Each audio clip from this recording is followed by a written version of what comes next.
Well, to Brazil now, where the ruling party's candidate for president received the most votes, but not enough for an outright win.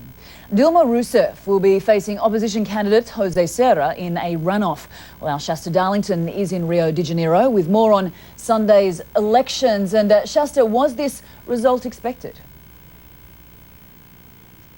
Well, and no, it wasn't. While Dilma Rousseff was clearly the favorite, she had been hoping, and her campaign had been promoting the idea that she would win basically an absolute majority, over 50% of the vote. That's what the polls showed.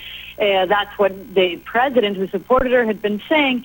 So while today she did get 47% of the vote, it was kind of a bittersweet victory. The one-time Marxist guerrilla, it won the first round, but she fell short of that majority needed. So there will be a second round of voting. That'll be on October 31st.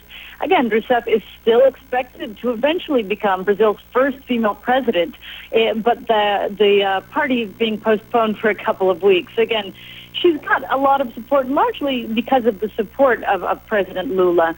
And that's because during his 2 terms, Brazil became the 8th largest economy in the world. Some 20 million people were taken out of poverty, moved into the lower and lower middle classes. And these people are the ones that are supporting him. But obviously, Dilma Rousseff wasn't able to really capture all of their support. They still didn't totally identify his policies with her, and that's what she'll have to work on over these next couple of weeks.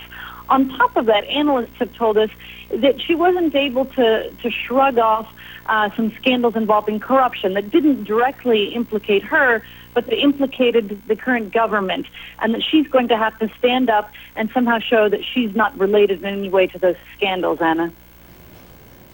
Yeah, Shasta, as you mentioned, she didn't win the majority. So what does that say about the public's faith in Rousseff?